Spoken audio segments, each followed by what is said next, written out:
Hello everyone, good morning, good afternoon, good evening, depending upon when you are watching this video lecture. In the earlier session, we discussed about different instruments of fiscal policy, what is a fiscal policy, what is the role of fiscal policy in an economy, and different types of instruments of fiscal policy, including budgets, public debt, government expenditure, and taxes. Now let us continue this discussion with what are the types of fiscal policy. One is expansionary fiscal policy. The second one is contractionary fiscal policy. As a general essence, we already know this. Expansionary fiscal policy is something that is supposed to be followed at the time of recession, when the aggregate demand is lesser, when the government wants to boost the economy, some kind of providing some impetus to the economy. Contractionary fiscal policy is supposed to be followed when the economy is facing inflation. That means the aggregate demand is higher, we want to pull it down. Then contractionary fiscal policies will be adopted. And various things can be just understood here itself. What are the various examples of expansionary fiscal policy?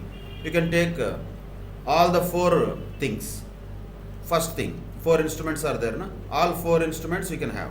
Let us say government expenditure should be increased, taxes should be decreased, and public debt should be decreased, or money has to be repaid to the public. Then fourth one, government expenditure, budgets. Budgets, what type of budgets are better here? Deficit budgets are better here. All these are examples of expansionary fiscal policy. Contractionary fiscal policy, opposite. Government expenditure should be decreased, taxes should be increased, and public debt should be increased. Means government should take more money from the people, suck the money out of the economy. Then the fourth one, there should be surplus budgets. Means more taxes should be there naturally, more revenue should be there, more than the expenditure of the government. When first and second point are there, automatically that results in surplus budget. So that is the nature of fiscal policies, expansionary or contractionary. Exactly, the government has to do the opposite of business cycles. When the economy is contracting, government should use expansionary fiscal policies. When the economy is expanding too much than it is required, then the government should put some brakes to that by applying contractionary fiscal policy. Let us understand what it will do at different times. During inflation, or where there is excessive levels of utilization of resources. Excessive levels of utilization of resources, that is where the inflationary situation will arise.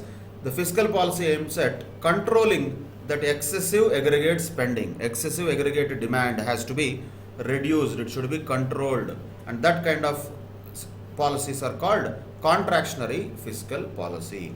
On the other side, during deflation or during a period of sluggish economic activity can be just even called as recessionary condition. So when a recession or a depressionary situation is there in an economy, poor economic activity is happening, lesser aggregate demand is there, or where the rate of utilization of the resources is less. In other words, unemployment is more, rate of utilization of resources is less, demand is less. Then fiscal policy should aim in such a way which compensates the deficiency in the effective demand by boosting the aggregate spending. That is called as expansionary fiscal policy. We know this already, but that has to be written using the correct words. What is a contractionary fiscal policy? Is when a policy is aiming at controlling the excessive aggregate spending. What is an expansionary fiscal policy? That is when it is aiming at compensating the deficiency in the effective demand by boosting the aggregate spending. So aggregate spending should be controlled in a contractionary fiscal policy. Aggregate spending should be boosted or increased in an expansionary fiscal policy. These are the two types of fiscal policies that the governments can resort to. Now let us just discuss this in detail. When can the government resort to expansionary fiscal policy? At what time? We know this already. Recessionary times. When recession is said to occur? When overall economic activity declines, In other words, when the economy is contracting, when the economy is in a contraction phase, government should adopt expansionary fiscal policy. During recessionary phases of business cycles, government should adopt expansionary fiscal policy. And what recession will bring to economy is that overall economic activity will decline, and not only that, real incomes will decline as measured by the real GDP simultaneously with the situation of rising unemployment. So real GDP or real incomes will decline and unemployment will be on the rise. If these are happening, then naturally we can call that situation as a recessionary condition. There may be arguments that recession is defined only in this way. I don't want to recognize something as a recession as long as something else does not happen. Those all arguments can be there on the public domain. Those are different. Whether we technically call something a recession or not is not the point. Whether a recessionary condition or a situation is existing in an economy, can we identify? Are there signals which will tell us that a recessionary condition is existing in the economy or not? Yes, there are signals. What are those? Declining real income, GDP going down, that is a clear indication. Unemployment increasing, clear indication that recessionary conditions are existing. Naturally, when that situation exists, what the government response should be? Ideally, it should resort to expansionary fiscal policy. When an economy is experiencing a fall in the aggregate demand during the recession, it is said to be in a demand deficient recession. That is what is actually happening in India. Not only during COVID, even before that also, since 2019, the demand situation is not very promising in India.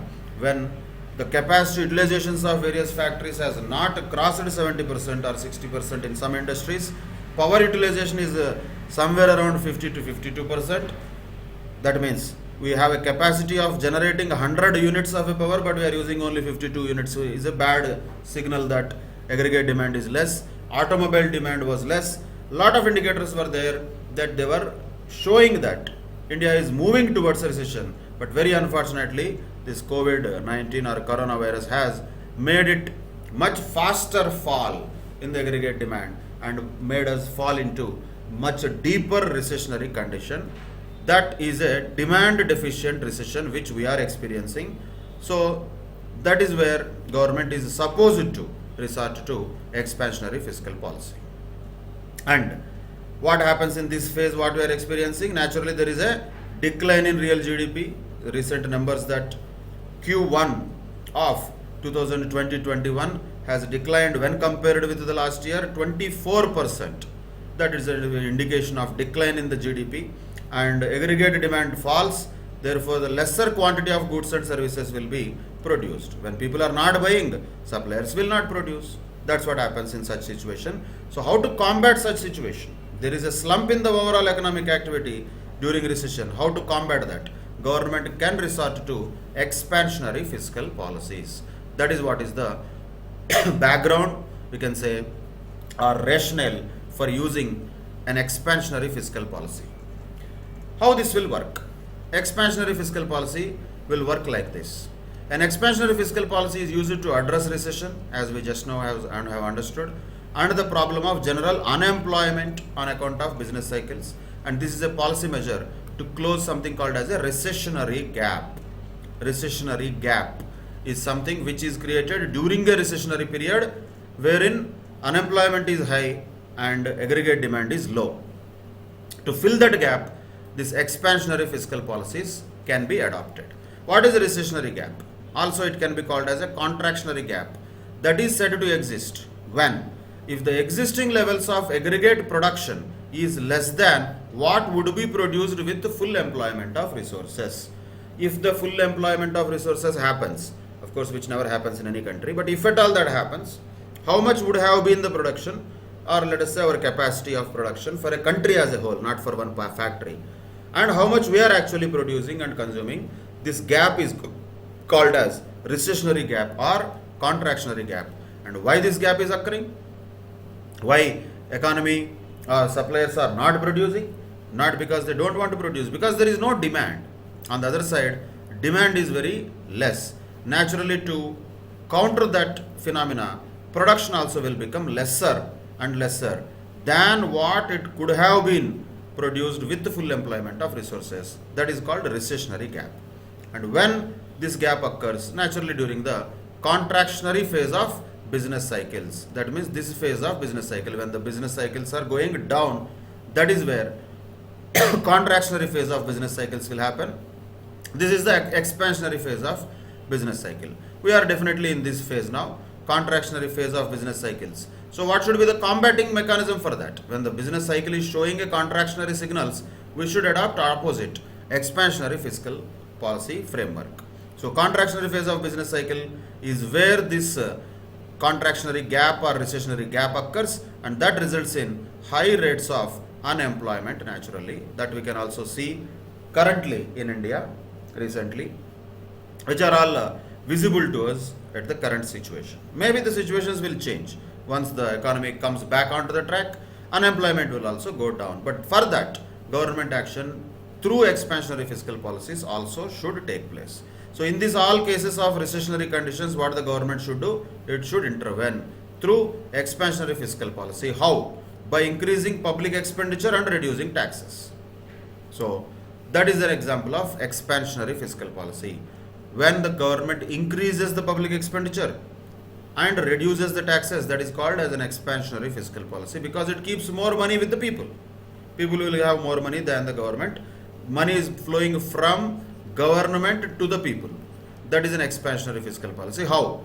Because people are paying less money to government in the form of taxes, because of reduced taxes, and because of increased government expenditure or public expenditure, government is giving money to the people who are providing their labor or materials or other services. That is the way expansionary fiscal policy works. Naturally, this results in deficit budgets. Why? Because expenditure is more, income of the government in the form of tax is less. So these deficit budgets are funded by what? Either public debt or monetization. Monetization means printing notes, simply speaking. Public debt is one way, or printing notes is another way through which these deficit budgets are funded. Both of them are dangerous. Public debt is also dangerous and monetization is also dangerous. Of course, both of them have to be balanced by governments. Mostly they do it by public debt than monetization, because monetization will cause heavy inflation. When more money is in circulation in the market through printing of new notes and circulating them in the market, inflation will become higher and higher. Government and even central bank doesn't want that. So monetization happens. Don't think monetization never happens. It happens. But that happens in a limited sense only when compared with the amounts of public debt that the government takes in order to fill these deficit budgets. But public debt also has its own problems. That will run the risk of crowding out the private spending. Naturally, when public debt means, how the government is taking? Two ways, we have seen that already. One, loans, market loans. Two, public savings. Imagine if public are saving more, then only public debt is raising, na? Public debt government is raising, government is, let us call it government debt to not to have confusion. Government debt is rising means public savings, people savings are more, then only government debt is rising. People savings are more means spending is less. So that is actually having a counter impact on the economy. People are saving more means spending less. So that has to be balanced. That is one problem with that. Another problem with that is, if at all government is going with market loans, then it is indirectly competing with the private investment for the loans. If government did not issue these bonds, somebody else would have issued those bonds and raised this money from the market. So what the government is doing, actually competing with private players for raising money from the market.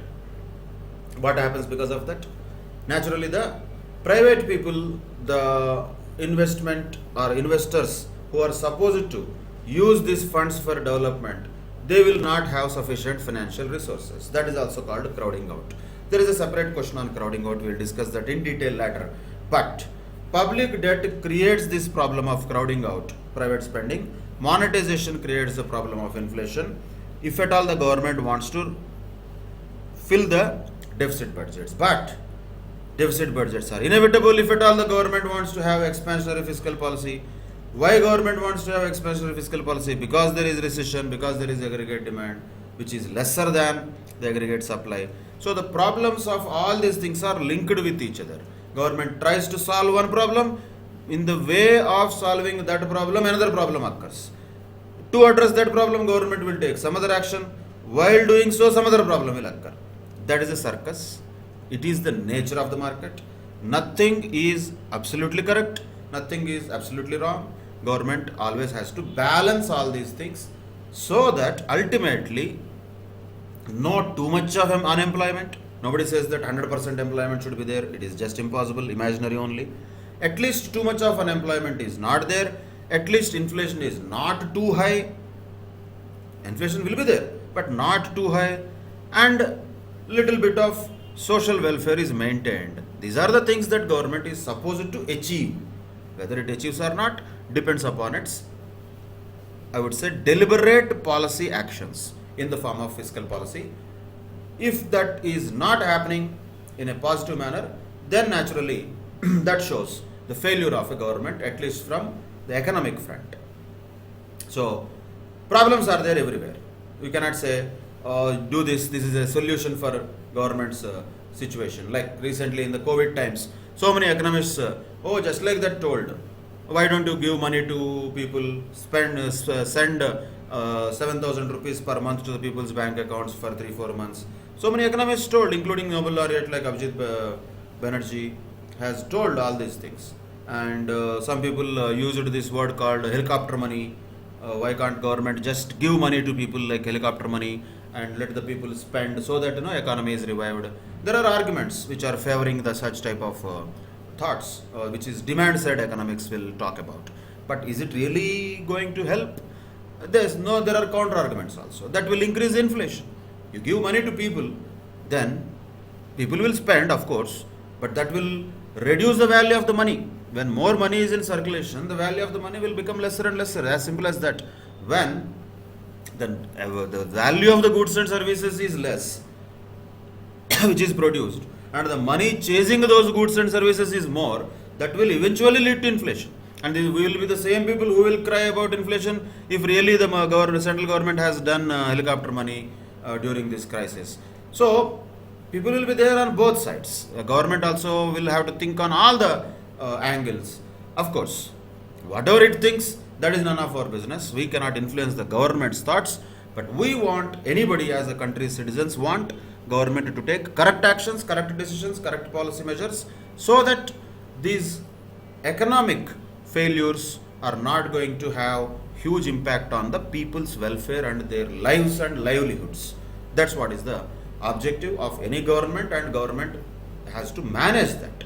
It cannot say, it is very tough job. Boss, you are there to do the tough job only. You are not there to just sit and enjoy in a lavish room with all the IAS officers at your service, calling you sir, madam. No, this is not that.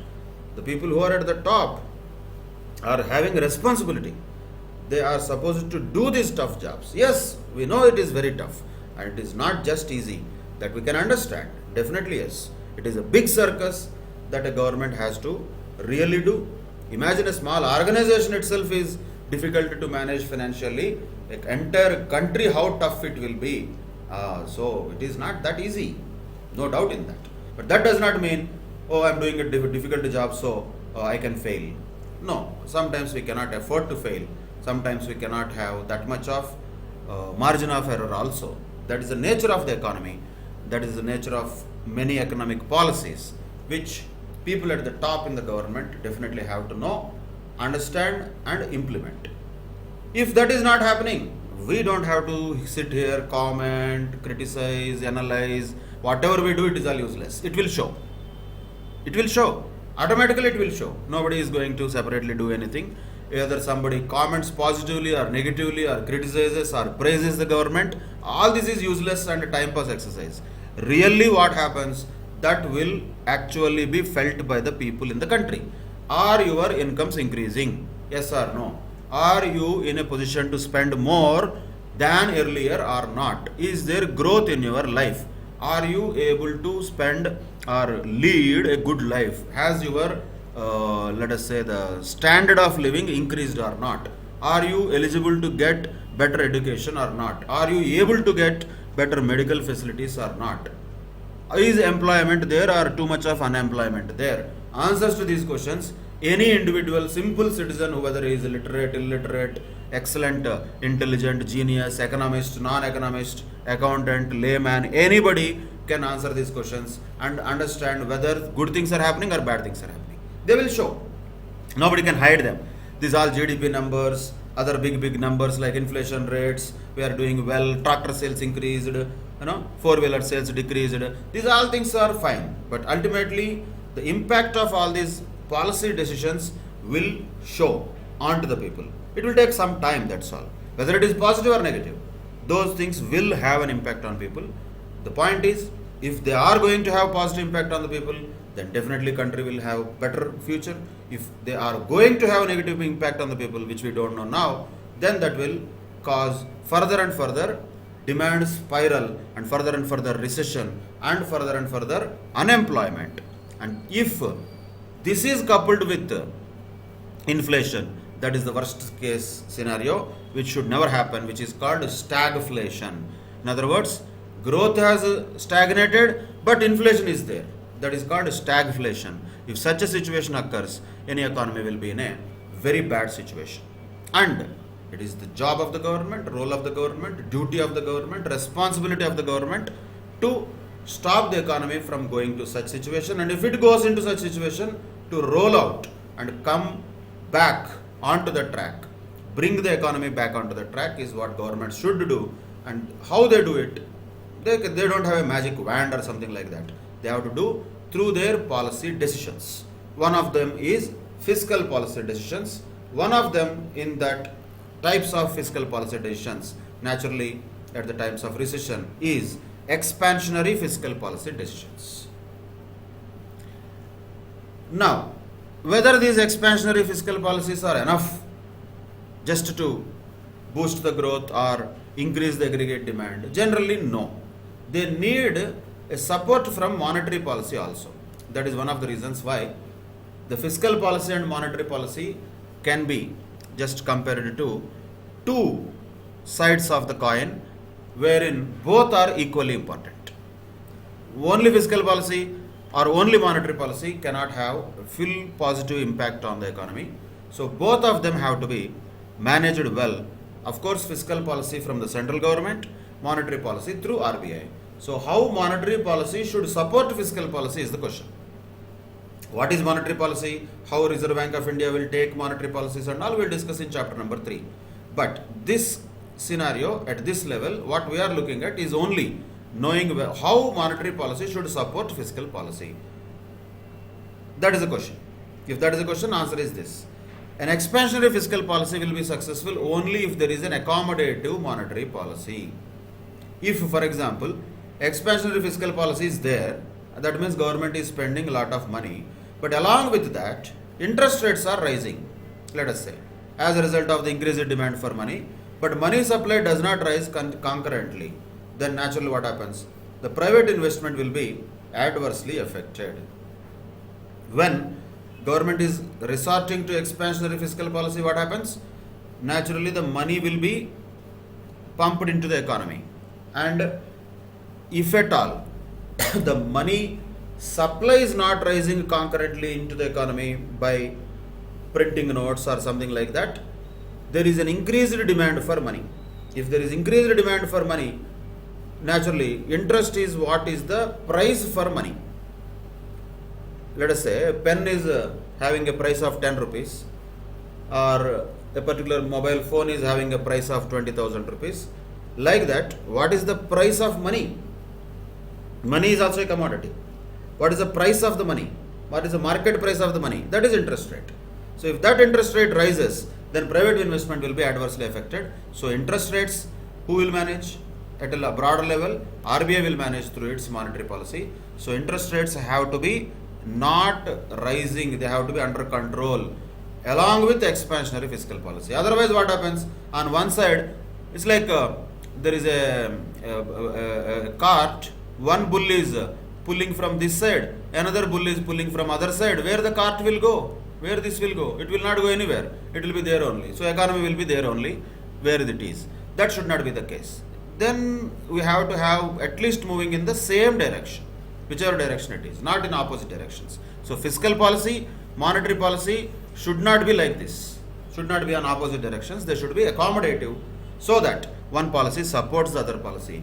When the government is adopting expansionary fiscal policy, then Reserve Bank of India also should support that expansionary fiscal policy by keeping the interest rates at least intact, at least not raising the interest rates. Otherwise, what happens? Whatever the good effects of the expansionary fiscal policy that the government has done, that will be nullified by the high interest rates with which the private investment will be adversely affected.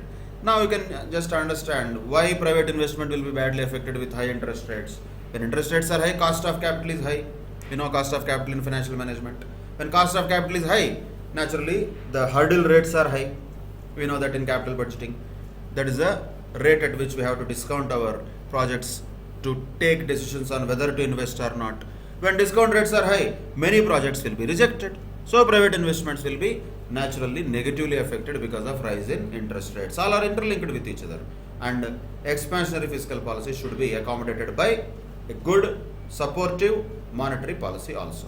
On the other side, if interest rates remain unchanged, then private investment will not be affected badly, and naturally then only a raise in the government expenditure will have a full effect on the national income and employment. That is the point here. So if the government is doing something like an increase of government expenditure, it should not be just nullified with the rise of interest rates. Ideally, at least the interest rate should remain unchanged, so that private investment is not affected and there is a positive impact on the national income and employment, which were the actual objectives of that expansionary fiscal policy. So to put it in a nutshell, any expansionary fiscal policy should be accommodated by monetary policy also, supported by monetary policy also. Then only it will have a fruitful impact which it was aiming at. That is the one side of government's fiscal policy, that is expansionary fiscal policy. Now moving on to other side of the fiscal policy, which we cannot see in India, we should not see also, because this happens only when we are already on the peak or top. Then we want to come down. That is what is contractionary fiscal policy. In other words, government wants to pull the economy down. It doesn't want to push it up. It wants to pull it down. It also should do. Expansionary, contractionary, both the government should do depending upon situation. But when the government should adopt this kind of contractionary fiscal policy, when the aggregate demand rises beyond what economy can potentially produce by fully employing its given resources. That means the demand is excessive. So excessive aggregate demand is there. Why this excessive aggregate demand is there? The demand is more than what the economy can potentially produce, even by employing the full resources. Naturally, at this situation, because of this excessive aggregate demand, what happens? Inflationary pressures will be coming into the economy. And this can happen, the rise in the aggregate demand can happen due to large increase in the consumption demand by the households or investment expenditure by the entrepreneurs or government expenditure. Any of them can be causing this aggregate demand to rise, and we know this already. What is this aggregate demand? Always same: consumption, investment, government expenditure. Because of any of these things, the aggregate demand might rise. Rising is good, growth is good, but if that becomes more than what an economy can actually produce potentially, then that gives rise to inflationary pressure. Since demand is more than possible supply, prices will rise. That leads to inflation. That is when we say there is an inflationary gap, wherein this kind of excessive aggregate demand exists. Inflationary gap occurs, and naturally that brings rise in the prices. That's what happens. This is a background which is already happening in the economy. Let us say we have not seen that much, but if at all this happens, then what the government should do under such circumstances? A contractionary fiscal policy will have to be used. That means the government has to suck the money out of the economy. It has to reduce the money supply. It has to reduce the disposable incomes of the people. It has to reduce the aggregate demand, because already it is excessive. So it has to little bit use such type of measures which will try to pull the economy down. That is where it uses contractionary fiscal policies. What are these policies? They are the deliberate policies, naturally. Whether it is expansionary or contractionary, these are not automatic stabilizers. These are discretionary fiscal policy, deliberate policies of the government. Why? To curtail the aggregate demand. Curtail, because aggregate demand is going more than manageable. So we want to control that. We want to curtail that aggregate demand and consequently the level of economic activity and eliminate this inflationary gap. Then the government can adopt contractionary fiscal policy to curtail such excessive aggregate demand and also to control or reduce the level of economic activity and eliminate the inflationary gap. These are the objectives of, we can say, contractionary fiscal policy. When this will happen? When already there is an inflationary gap. When aggregate demand is excessive than what the economy can potentially produce. So that is the situation when the government can resort to contractionary fiscal policy. How this will work? Of course, opposite of expansionary fiscal policy only, nothing special. One, decrease in government spending or government expenditure can happen in a contractionary fiscal policy. When you reduce the government spending, naturally the total amount of money available in the economy is reduced. That will in turn trim down the aggregate demand. That is one way, by reducing the government spending, or G, we can say, or increasing the personal income taxes or business taxes, increasing the government revenues, which is in the form of taxes, or increasing the tax rates, whether it is personal or business taxes. So what happens? Whether there is an increase in personal income tax, then what happens? It reduces the disposable incomes of the people, which they have in their pockets to spend. Naturally, that leads to a fall in. We want to reduce everything actually. So G can be reduced directly by reducing the government spending. C can be reduced how? By increasing the personal income taxes, so that disposable incomes are less and fall in consumption is happening, and naturally that results in a fall in aggregate demand. What if the increase in business taxes happens, business profit taxes or corporate taxes, let us say in India? That reduces the surpluses available to the businesses and the firm's investments will shrink. In other words, I also reduces. We want everything to reduce here. You may ask, why we want to reduce? In India, we don't want to reduce. That is not what we want. That is why we don't see that here. We don't want to adopt a contractionary fiscal policies. We should never adopt in the near future also. Contractionary fiscal policies are only possible to be adopted when economy is having already excessive demand than what it can actually produce, when the full employment of resources is there. Full employment itself is difficult to achieve. Once that is there, still the demand is more than that. Then only such kind of situation results inflationary gap. Inflation is there in India, but that inflationary gap may not be visible or possible to be experienced in India. So don't try to apply this in real life, just look at it theoretically. When the government has to adopt contractionary fiscal policy is when there is inflationary gap. How it can do that?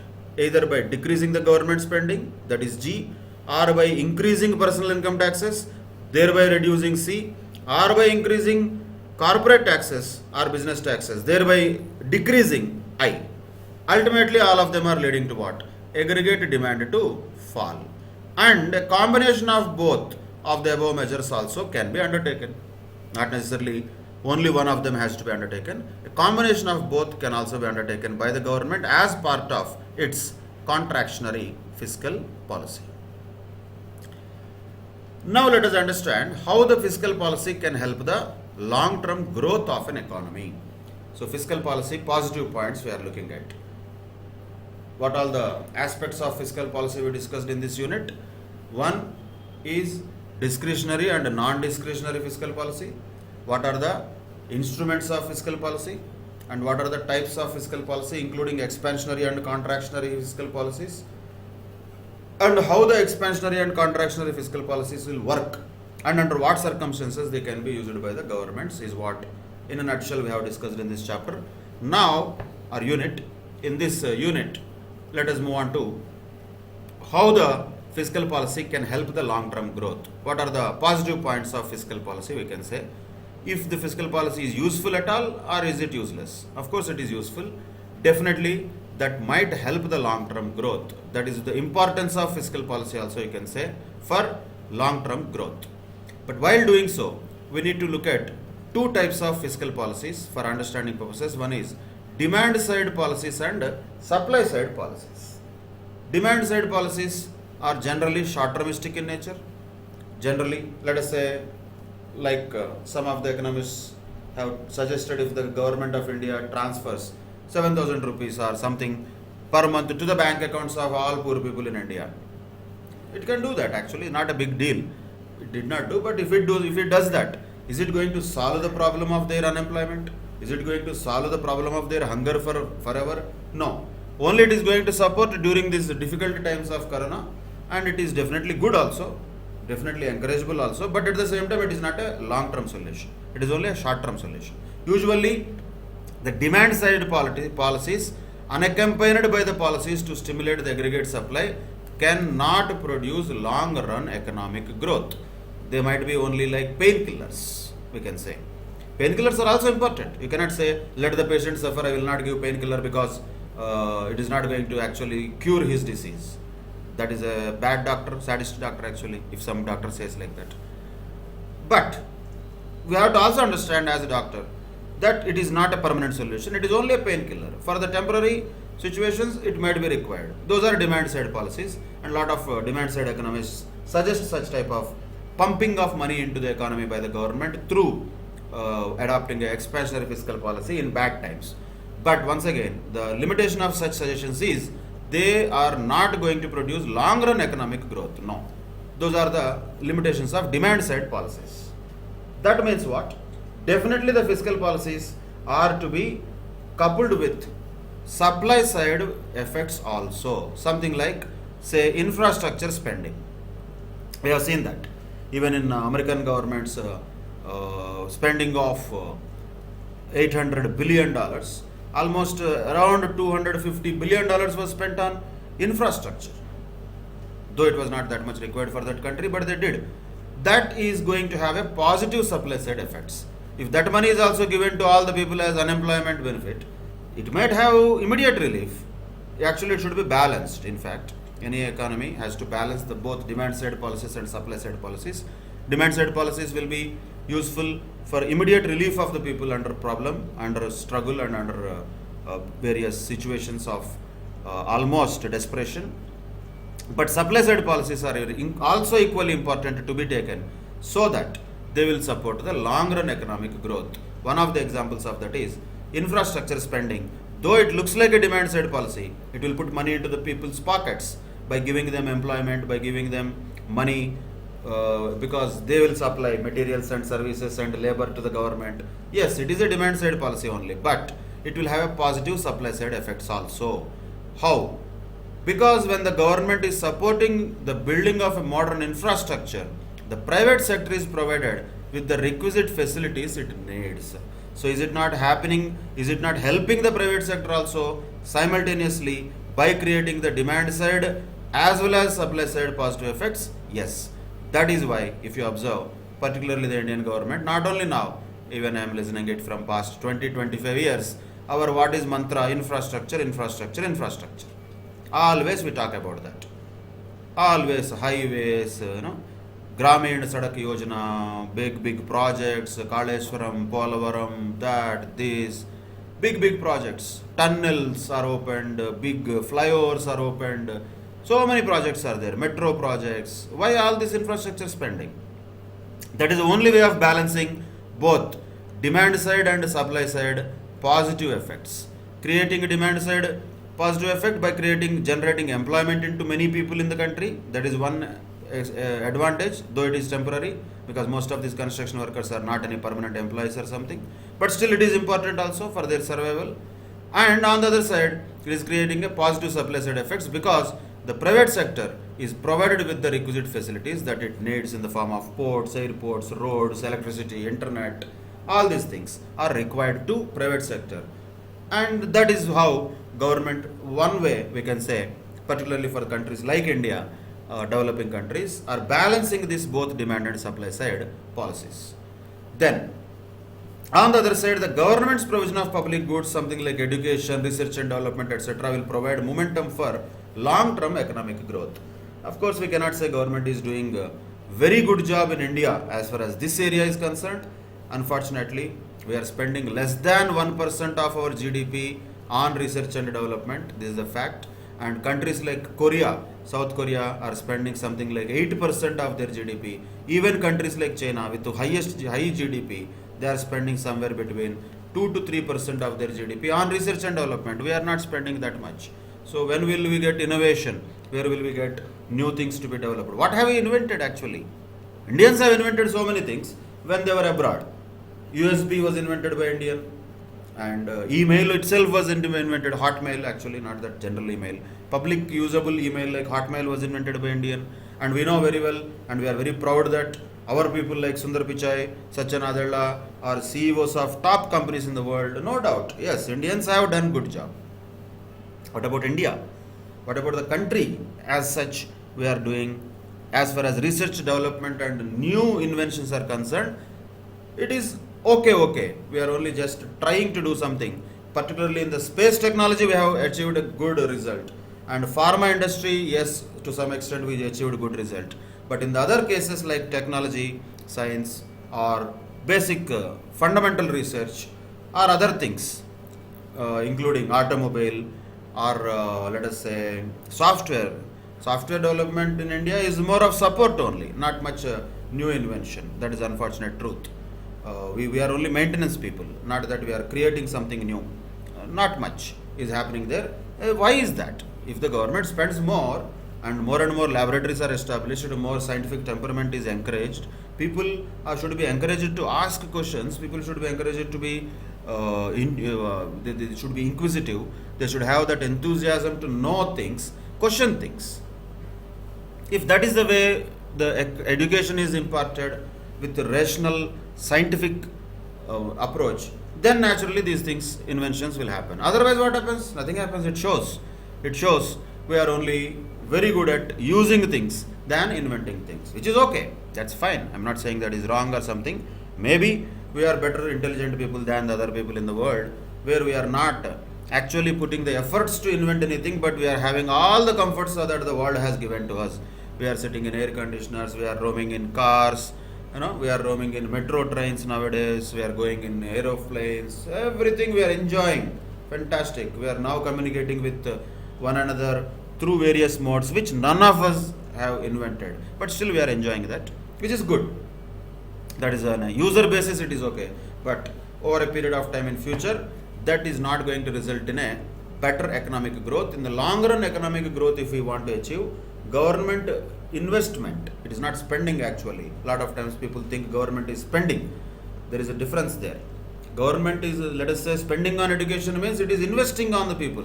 These are the same kids who will grow in future and become something, and they add to the economy. These kids are not going to grow and just sit idle on the roads. They are going to work and they are going to add to the economy. More and more kids educated, more and more students becoming graduates, and if they are given proper employment or work, they will add a lot of economic activity. So it is all about whether we look at our people as asset or as a liability. We have been told since childhood, our biggest problem in our country is population. That is our perspective of looking at our own people. But if we look at our population as our asset, if we can make this population work, our population has not just born with one just mouth only to eat. It has born with hands, brain also, legs also to work, walk and think.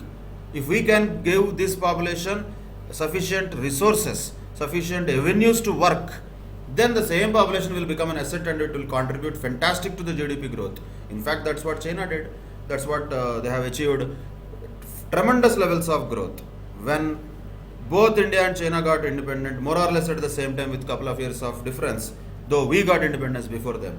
Now, after these many years, their GDP and per capita incomes are almost 5 times than our size of economic economic aggregates, we can say. And how is it possible? Of course, many other things like no democracy, no rights, no human rights. Those things are there. Those are also definitely playing a role. But on a whole, as a perspective, are we taking our people as asset or liability is the question. We take people as asset, use them, then they can do magic and they can create huge economic development and activity. But that is not going to happen just like that. Government has to take initiatives and spend heavily on education, research and development, which many countries, how America is developed country just because it has atom bomb or something like that. Nowadays almost many countries have nuclear bombs. Not a big deal. Even military wise also, all these countries are more or less the same. If a world war happens, we cannot say one country is powerful than another country and all. That situation is not there in the world now. So it is not about military power. It is about the science power, the power of science. What they have achieved is through research and development, spending trillions and trillions of dollars all these years and inventing something new. That is the reason why we always have top corporations are all mostly American companies. Through innovation they reached there.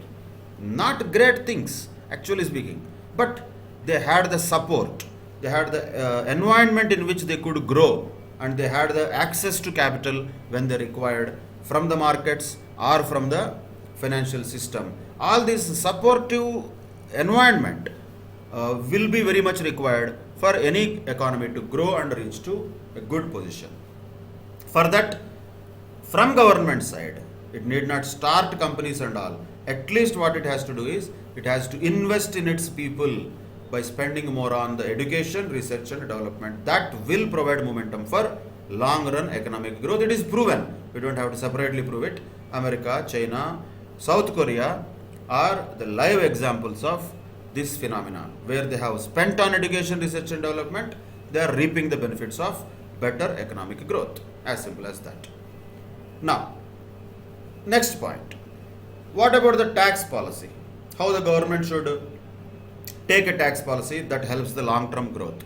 The tax policy should reward innovation and entrepreneurship, that should promote the private businesses who wish to invest and thereby help the economy grow.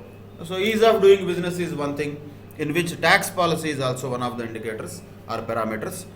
If a government is having a good tax policy, transparent tax policy which promotes innovation and entrepreneurship, then definitely that will have a better situation. Just for example, not that once again to compare everything from America to India, not possible. We are two completely different countries with different sizes of economies.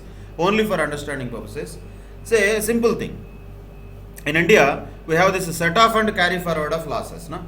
We can carry forward our losses in income tax up to 8 years and we can set it off against the profits that we might generate in the next 8 years. For that we have set so many conditions. We said minimum alternative tax, that, this. So it is one side we give it, other side we take it back in the form of something else. So creating restrictions, complications to the taxpayers in the form of MAT, AMT and all, restricting them to use this facility of set off and carry forward. That's the actual reality of our tax policy, which we know that in the income tax paper of Group 1 C Intermediate. Now, just for a simple example, in America, the variety there is, you can set off and carry forward not only to the future, you can set off and carry forward backwards also 2 years. That is a variety. That may sound very crazy, but yes, that is business friendly. Just for example, let us say last 2 years you had fantastic profits and you paid income tax to the government. This year you incurred loss. In India, what we can do? We don't have to pay tax, but we cannot do anything else also.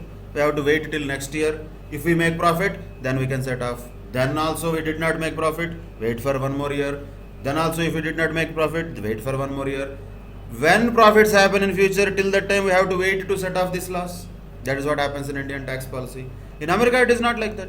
Let us say in last 2 years you had paid profits, you had paid income tax because you had profits. This year if you had loss, what you can do is you can carry forward backward also, actually, not carry forward. You can carry backward and set off these losses against last year's profits, and whatever the tax you paid, you can get it back from the government as refund. How amazing it is. I mean, just theoretically speaking also. Fantastic idea, no? Simple. But that is business friendly. Entrepreneurship will be not feeling bad about it. Okay, if I made losses, I am okay. At least I can get support from the government in the form of refund of taxes. For the taxes I only paid to the government in the previous years when I had profits earlier. So carry forward is our policy. Carry backward and forward as the case may be. Both are there in America. Both are possible in America. So that is giving private businesses a very good kind of relief. So that creates interest, and that is why investments will grow, economy will grow, entrepreneurship, innovation will go. As an example, I'm telling, like this, if you take tax policy of developed countries and developing countries, and complications that we create to our tax policies, they are not really really entrepreneurship friendly. So many issues are there in that. They have to be overall removed and revised.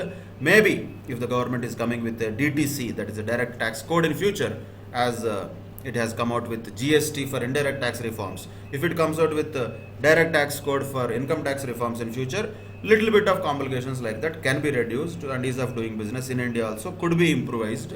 Yes, there are so many good things also that Indian government has taken, something like faceless assessments, e-assessments, etc. Yes, those are some good things. But in the law itself, there are certain things which are completely not so, I would say, world friendly or comparable to the world phenomenons. Everybody knows American tax law. I am not an expert of American tax law, but I know this. Will the people in government don't know this? Can't they just introduce one amendment? Okay, boss, carry backward 2 years, no problem. Let us say if that happens, it is going to be a fantastic change. Of course, immediately it will have a lot of pressure on the government because it has to process too many refunds. That is a problem. Always we are handcuffed with the deficits in our budget. That is why our government, though it wishes to take so many reforms and various bold steps, it will be almost limited by the, I can say, budget constraints. The money constraints are almost dragging us down. That is one of the other areas of distress, we can say, at an economy level or a government exchequer level. But yes, that is the reason we cannot compare America, China to India. That is not comparable countries at all. Only why we are doing it is only for understanding purposes, wherein this is a scope that we have in future. Not that we have already reached somewhere, we have become something, we are already going to become something, $5 trillion economy very soon. All these things are big words and statements. We have to become, yes, we will become. Not very soon it is going to happen. It takes lot of positive steps from the government in the form of good fiscal and monetary policies, coupled with so many other social and economic reforms. Together only that dream can happen to be a reality. And for that, lot of steps also have to be taken from the government. It cannot be only taking one step and say that, oh, this is the most historic step, this will change the face of the country. That is not going to happen. GST also was told like that only when it was introduced in the midnight, as if it was some independence. It was told that GST is going to change the face of the economy. What happened?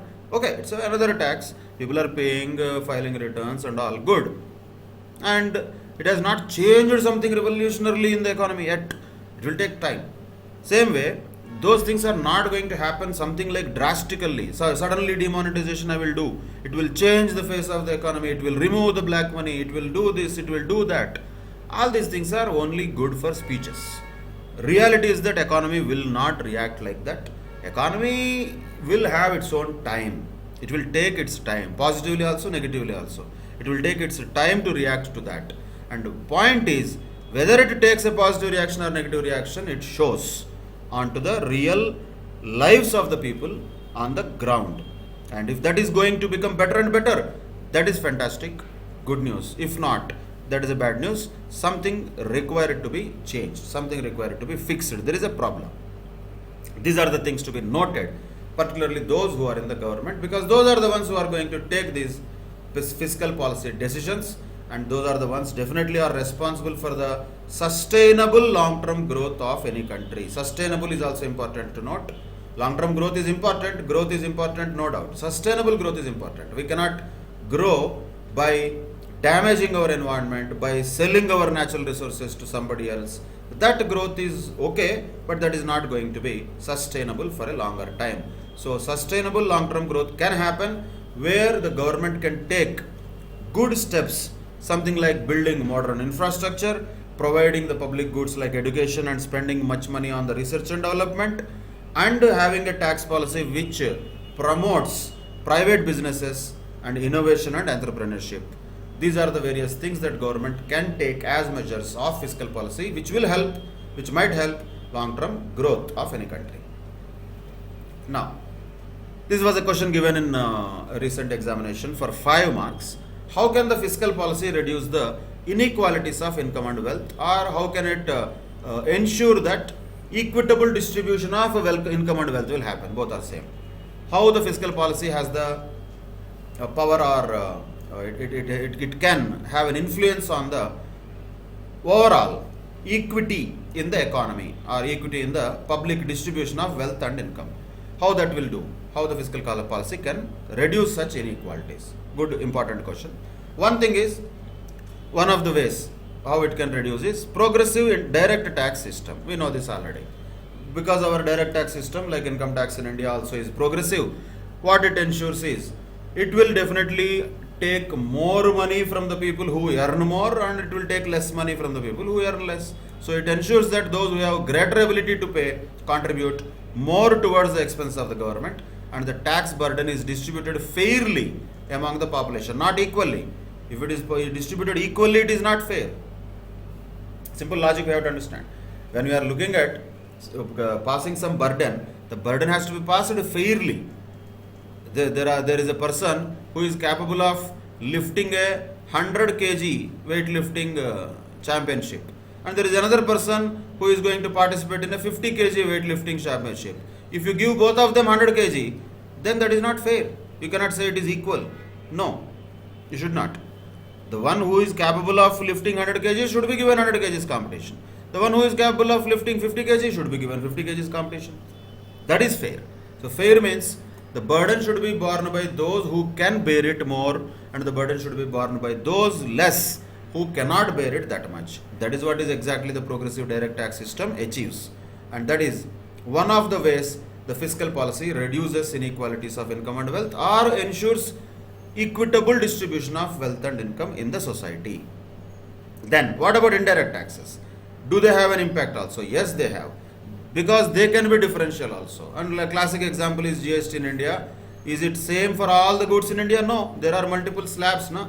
Why is that? What are the types of goods which are there in the highest slab, say 28%? What types of goods are there? Either they are very luxury goods, or they are sin goods, or demerit goods, we can say. Those are the categories of goods which are there in the highest slab. Why? Why, let us say, air conditioned cars, big cars are in the 28% slab? Because those are the ones which are consumed generally by the richer income people, like luxuries. Let us say Mercedes-Benz car is in the 28% GST. That is a luxury car. So it has to be in that percentage of GST only, because those who are buying that car might be definitely having the capacity to pay that much tax. So take from them. That is what is also a kind of equity, or fair, or justice only. That is not something wrong. So when luxuries are taxed heavily, the commodities which are consumed by the lower income group, like necessities, are taxed very light. And that is a throughout the world phenomena. In India, the example is of GST. The basic necessities like monthly food grains and all, they are not even taxable under GST. They are almost free. And certain goods which are luxury goods or sin goods, like aerated drinks, tobacco products, luxury cars, these are all taxed at 28%. 5-star hotels with higher amount of tariff, these are all taxed at 28%. Why? Because those are all used by the people who are rich. So rich are taxed more, poor are taxed less. That is another way of maintaining equity in the system through indirect taxes also. So progressive direct taxes is one way. Having a discriminatory indirect taxes or a differential indirect taxes is another way of achieving equity in the society. And not only that, these are only tax policies. In addition to that, government expenditure G can be very directly targeted in redistributing the income from the rich to the poorer sections of the society. How? Because government is collecting money from the rich in the form of taxes, higher taxes on them, and redistributing this money to the poor, or the people who are downtrodden and the ones who are marginalized sections of the society, through various programs. Examples like poverty alleviation programs, something like midday meal scheme, etc. Free or subsidized medical care, education, housing, essential commodities provided free of cost. Public distribution system in India is a classic example of that. Midday meal scheme, is an example of all these things. Lot of money is spent by government. That is the public expenditure of government. Why? That is all aimed towards maintaining some justice and equity into the society, because these people are very poor who need support of the government. Same way various social security schemes are there, like old age pensions, unemployment relief, etc. Same way subsidized production of products of mass consumption are there. Like examples we have taken, something like LED bulbs are given to people at a very low price. Polio drops as a public good is given to the people free of cost, because they are important for the overall welfare of the society. But who is spending money on that? Government is spending money on that. Same way, strengthening of human capital for enhancing the employability. That's one of the examples. See recently, like Skill India, Startup India, Stand Up India. So many things are there through which the government spends money, and various programs are introduced and implemented, hopefully, which enhance the employability of the human capital.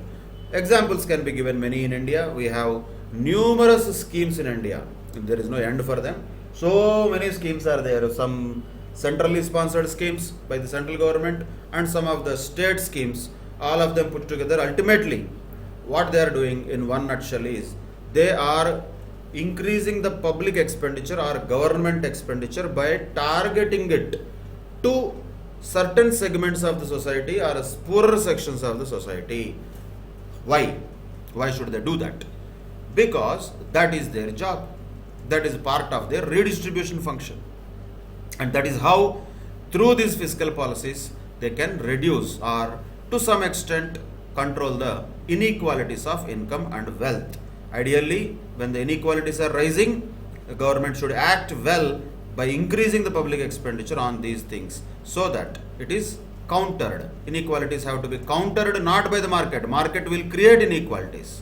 Market will never reduce inequalities. That is the nature of it. That is the nature of it. There is nothing bad or good about it. It is the nature of it. So that's it. But what government should do, that is not the nature of it. It is the duty of it. It is the responsibility of it. It tries to reduce the inequalities through fiscal policy by progressive direct tax system or differential indirect taxes, or by having targeted public expenditure to particular poorer sections of society through many of its various programs. You can write these examples. This was asked as a 5 marks question recently, and it can be asked again as whatever number of marks, 2, 3, 5. Depending upon the number of marks, your answer has to be little bit changed and customized. So, but definitely fiscal policy is important for the country, for its long-term growth. Same way, fiscal policy is also important to reduce inequalities of income and wealth. Those are the positive sides of fiscal policy. Now let us look at the negative sides of fiscal policy or limitations of fiscal policy. So it naturally suffers from many limitations also. First thing first is, what is the choice of appropriate policy? Lot of times government is clueless. Of course, that results from inexperience, lack of understanding, and sometimes choosing wrong policy at wrong times also happens. So choice of appropriate policy is a big challenge for any government. If they choose right policies, that results in good things. If they choose wrong policy, that results naturally in wrong things. So if the choice itself is wrong, then nobody can help the economy. That will create a problem in the economy definitely. Then there are different types of lags. 4 types of lags we can say here. One is recognition lag, decision lag, implementation lag, and impact lag. This can be understood very easily. Recognition lag is first thing when government has to recognize that there is a problem which it has to address. Most of the times here itself the government will take a lot of time. It will actually deny that there is any problem. It says, oh, all is well, sab changa si. But when it recognizes, it will take time to take a decision. Sometimes it may be taking some time. Once it has taken the decision, implementing it will take its own time.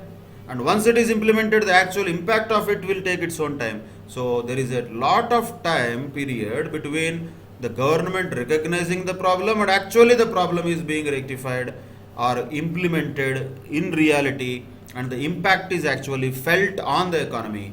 There is a lot of time gap between this. That time gap is called as lag. So these lags will always be there in the fiscal policy. It is again the job of the government how to reduce this lag. They should recognize the problems immediately. For that, they have to be very proactive and reactive also. and decisions have to be taken reasonably quickly, of course with consultations with all the experts. Implementation has to be done by the administration in the country through state governments, local authorities and IAS, IPS type of officers, and further down various government servants. The implementation should happen so that impact is felt as quickly as possible. But reality is that it takes a lot of time. Time it will take definitely, but it's only about the government's response to that and reduce how much time it can actually try to minimize this lag. That should be the objective of the government once again. But if the government is just leaving it as it is, definitely the fiscal policies suffer with these lags: recognition, decision, implementation, impact lags. And sometimes the fiscal policy may come at wrong time, inappropriate timing. Policy may be fantastic. Ideally, let us say if a policy is supposed to be taken at a high level, but it was taken at this level, then gone. Timing is wrong. No? Government may not be knowing that. Where are we? Are we here? Are we here? Are we here? How anybody will know? Nobody knows that. It's a big challenge and big question mark. By not knowing it properly, by not listening to the experts, and by not actually taking the data correctly, if the government takes any decision inappropriately at a wrong time, that will have a very bad impact on the economy. Actually, in the Indian context, GST can be said as a bad timing, that is inappropriate timing.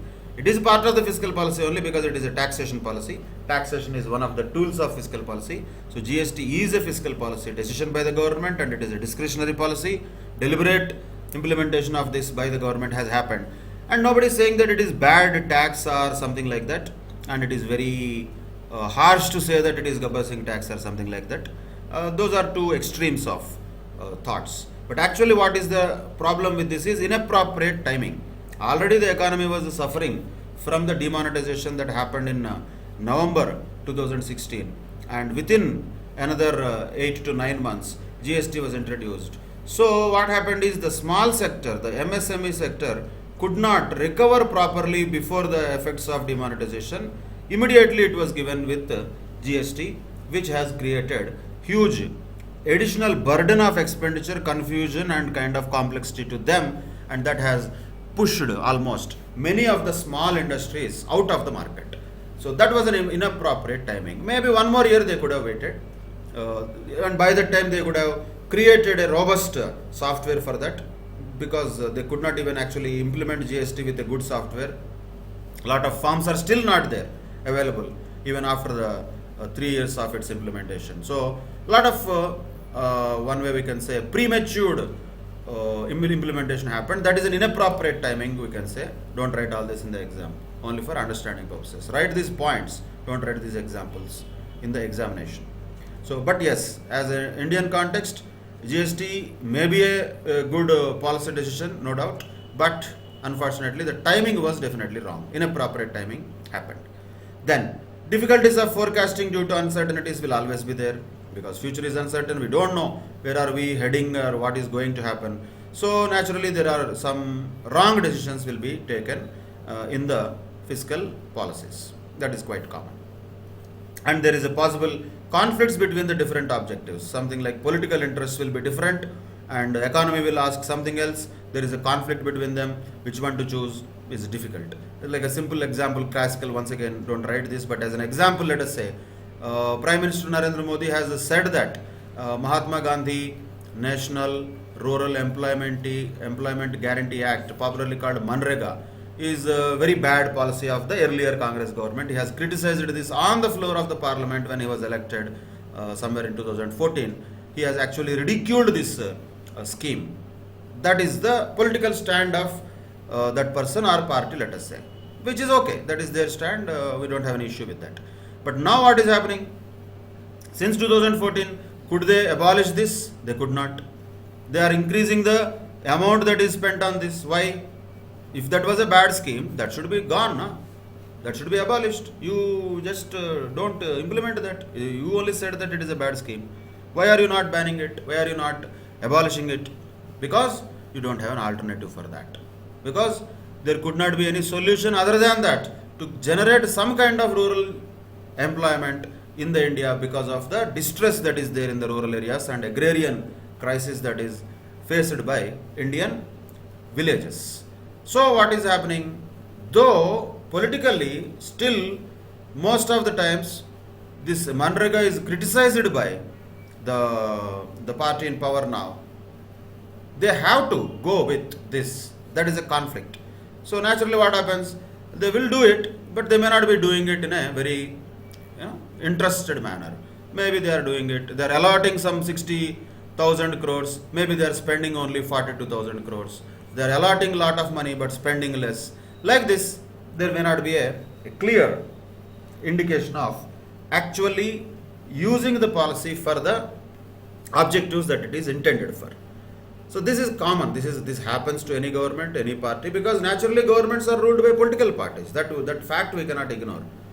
Economics is one part, but definitely the fiscal policy, whatever we are looking at, public finance as a chapter, what we are looking at, it has to be taken by government only. Intervention, what we looked at in the third unit, it has to be done by government only. And who is government? Of course, people. We elected the government. Elected whom? Elected one particular party to rule the country. So naturally the decisions will be in accordance with their political interests and political thought process. That sometimes may not be actually meeting the real objectives, and that conflict may create a problem to the economy, which we can see. That is another big limitation of fiscal policy. Then sometimes the possibility of certain fiscal measures will replace the private spending, and that is called crowding out of private spending. Very big limitation of fiscal policy. If the government spends too much, then there is no money for the public to spend. Then crowding out will happen of private spending. That is also another limitation of fiscal policy. Now we have used this word crowding out. A very, very important question. What is crowding out? Definitely possible question to be asked in the examination. What is the crowding out? Crowding out is simply the situation where the increase is happening in the size of the government spending, and naturally that happens during recessions. That is crowding out the private spending in the economy, and because of that it is leading to reduction in the economy's ability to self-correct from the recession. Just let us say, just look at this way for understanding purposes. There is a small kid who is trying to stand, who is just not yet standing, is crawling, but now he is trying to stand. He will fall. What the parents will do? They will not let him fall. Oh, he will cry. Oh, parents will not just let him cry, because they will be so affectionate to that kid, and they will make him stand forcefully. Or they will give him something called walker. Nowadays it is a fashion. Walkers they will give. What this walker will do? This walker is giving him support, which is good thing, but at the same time it is bad thing that he is not naturally walking. Somebody is giving external support for his walking, which is actually stopping his natural growth of a normal human being, where he is supposed to walk, if not today, tomorrow. There will be self-correction automatically, self-regulation and self-learning will be there for him. You are not letting it happen to him.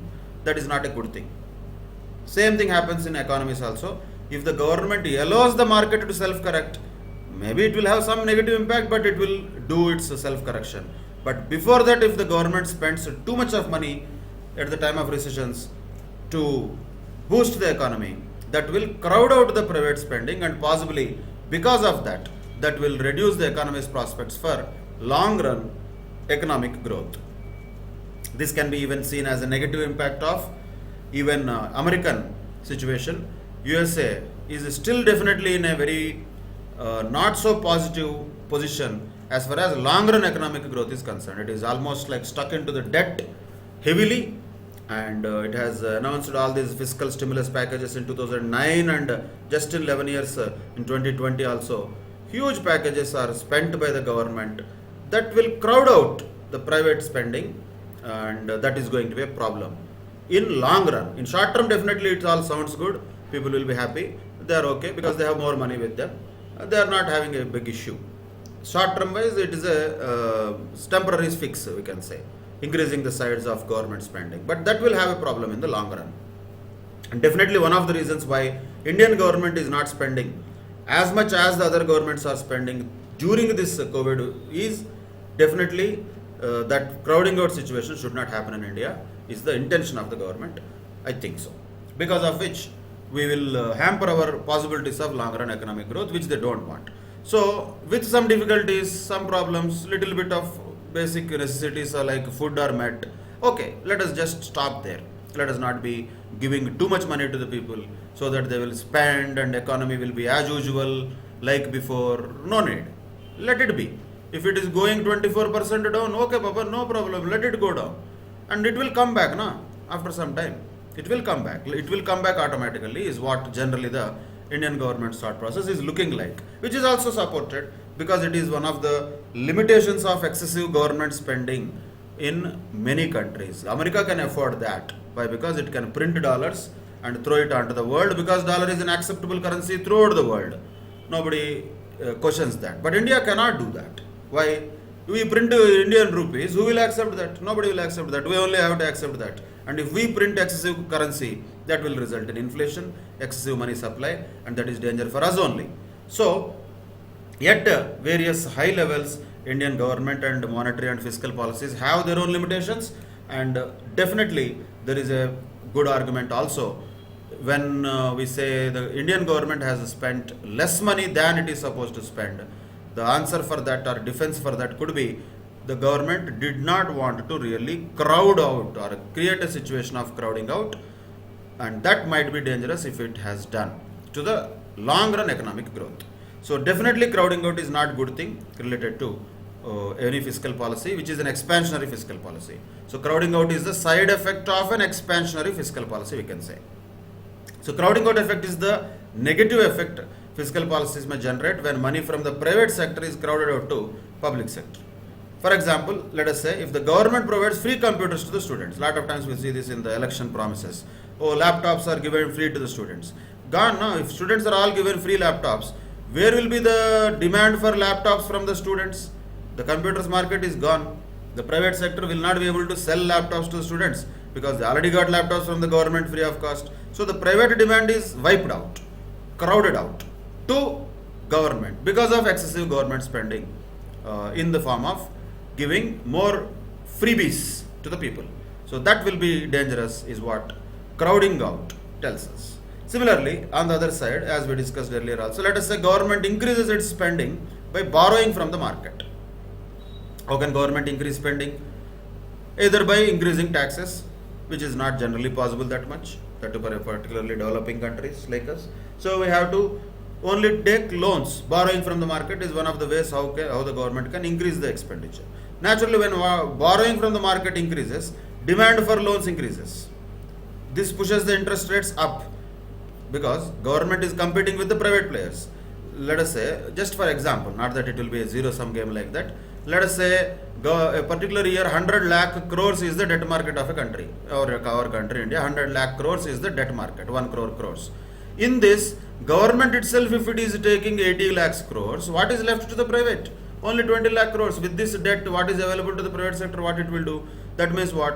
Whatever is actually supposed to be borrowed by the private sector, also government only is eating up in the form of taking public debt, in the form of issuing loans, in the form of issuing government securities and other borrowing measures.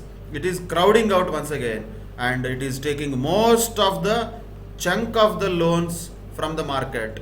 That means one, private sector is not having sufficient source of finance. That is one thing. And second thing, because of this, interest rates will go up because the demand for money has gone up. When money is sufficiently available, then the money will be having a lesser demand. When the money is not available, money will have more demand, just like any other commodity. Since interest is the price of the money, when the demand for money goes up, interest rates will go up. When interest rates go up, private investments are definitely sensitive to the interest rates. We know that. Why? Because of higher cost of capital, higher discount rates, and naturally rejection of various investment projects. So what happens? The private investment spending will be discouraged. That is the danger of crowding out the debt market, we can say. So crowding out can happen in the consumer segment also, or it can happen in the debt markets also. It is only examples of that. But the effect or phenomenon of crowding out simply the government replacing the private. Whether the government is replacing private expenditure, or government is replacing the private investment, or government is replacing the private debt, doesn't matter. In all cases, it is actually creating a problem. Why? Because The other side, the private sector, will not have sufficient incomes and expenses because of this, and it will not have sufficient funds available to it because of excessive government debt, if that is the area of crowding out. That is the very important question also, which is crowding out.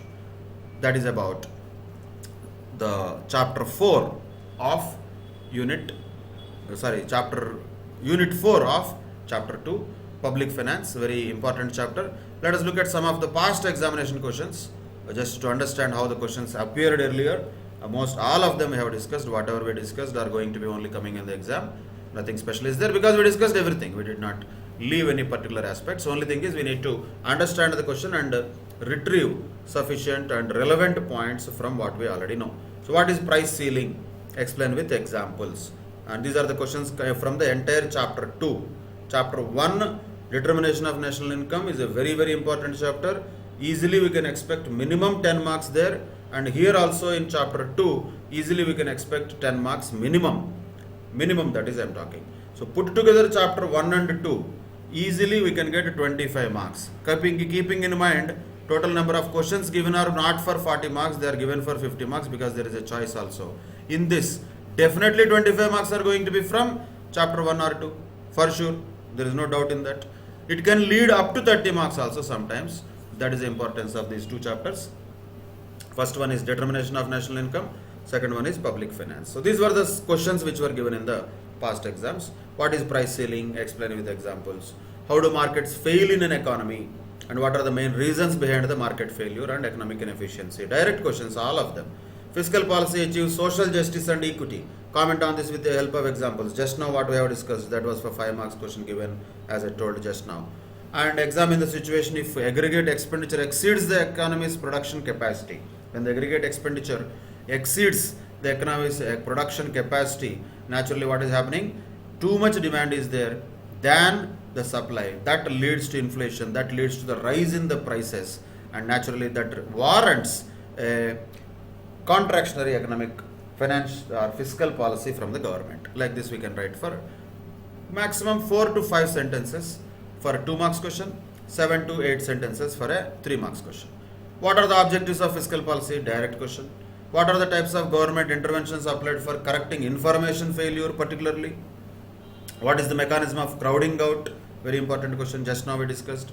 What are the features of public goods? What are quasi-public goods or quasi-public goods? What is market failure and why do markets fail? How do governments correct the market failure resulting from demerit goods particularly? What is the allocation function of fiscal policy? We know 3 functions are there: allocation, redistribution and stabilization. In that only one is asked, that is allocation function. For that 2 marks are granted. Define contractional fiscal policy. What measures will be taken under this policy to eliminate the inflationary gap? How the government intervenes to ensure stability in the price levels. Price levels once again means inflation. How is it going to intervene? Definitely contractionary fiscal policy. Actually both questions are more or less the same. So these type of questions were asked in the past examinations, and with that we can conclude this entire chapter 2, which was related to public finance.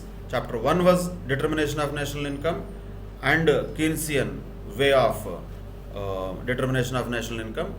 Chapter 2 is about public finance, which consisted of general overall principles of public finance or fiscal policy, and market failures and their reasons, and government interventions into those market failures to correct them, and fiscal policy of the government, which we discussed in unit 4 of this chapter 2. These are the very crucial aspects in the economics for finance paper, and in the next session we will continue to the next chapter, that is monetary policy related things. What is money? What is monetary policy? What are the various characteristics of money and various theories of money? Those things we'll discuss about in the next session onwards. Till then, take care. Bye bye. Thank you very much.